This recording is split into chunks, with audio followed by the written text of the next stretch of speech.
we've had this spot a few times where a team has been either a small favorite or a dog in Atlanta, and we've been like, that stinks. Watch out. Um, the Dallas Mavericks are 1.5 at open one, and it's still 1.5 here. Hasn't gotten like ballooned up in the hour since it opened. Not surprising. Might go to 2 tomorrow. We'll see. I will say this. The teams that I want to bet on Dallas are when they're facing a team that is sub 500 and can't get their together. You have to face a team that is like, a good way to think of it is Dallas is great when they face teams that are less serious than they are. And they're not very serious. But you know who's completely unserious? The team that is currently on pace for the worst ATS record since at least 2003. Since we have data available, the Hawks are on pace for the worst ATS margin. That tells you that the books are unable to properly rate this team. Like, they are unable to properly rate it. And I understand why, because like versus the Warriors, I was like, oh, there's a huge edge here. What's the team? And I was like, oh no, it's the Hawks. I'm definitely not betting that. But they're going to get power rated based off of their performance in X categories. Atlanta's been a miserable home team as they've been bad on the road and at home, which means that like home court advantage here is not significant. I can't get to that spot. So like, even if we give the Hawks 1.5 for home court, which I think is generous, but I'm willing to give it, like I give 2.5 standard. If we give them 1.5, right? This only here gets to 3 in Dallas. That's not enough. Dallas is a significantly better team. Just because Dallas can't beat anybody with a pulse doesn't mean that Dallas can't handle when they're on the road versus these sub 500 teams. Kyrie Irving is questionable. This is probably largely built on the fact that Luka Doncic is still questionable with a right ankle sprain. The indications are that he's going to play. Seems like Kyrie's like a very maybe-ish. I don't need Kyrie for this. I only need Luka to play. If Luka does not play, that's how this goes in the association. So like, you should wait and make sure that Luka plays. And if this pops to 3, I'm still gonna like it. Like, there's not going to be a number that this will get to where I will feel like this does not have value.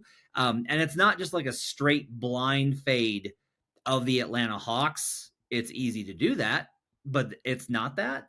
It's more a matter of this profile is very much with how Dallas performs when they're facing certain teams. I have this in Atlanta, mind you. I have this Mavs -6. That's where I think this is. So I've got 4.5 points of value here. Even if Luka's out, I would only probably be at, let's see. Yeah, I would still have a little bit of an edge on Dallas. Yeah. So Yeah. I'm comfortable here. There are definite, when the Thunder were playing them and the Thunder were small favorites, that was a warning spot. This to me just seems like a straight power rating. And I don't see any reason not to trust Dallas here.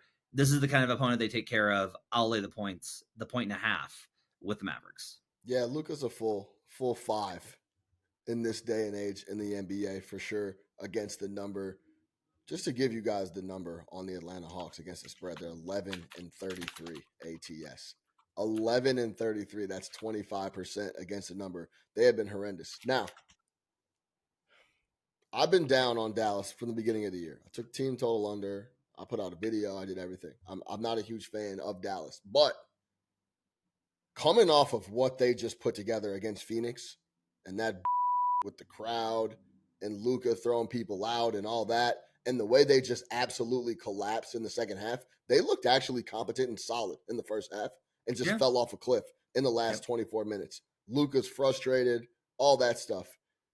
If they're expected to be taken seriously at all, and this is all if Luka goes, they have to go into Atlanta and take care of business. Period. End of story. Yep. This is the game that you have to come back and win if you are an actual NBA, even a play-in NBA Western Conference team led by a starter in the All-Star game and an All-NBA guy in Luka. You have to go into Atlanta, get this win, and even make a little bit of a statement coming off of that collapse versus the Suns. I know the Suns have been playing really well, have now won 7 in a row. I get that. But that performance at home on national TV was a bit jarring. I expect them, and they should be able to take care of business against the Atlanta Hawks. Bounce back spot. Mavericks this season. 15-9, 63% ATS versus teams under 500, including 9-4 ATS on the road versus teams under 500. So love the spot.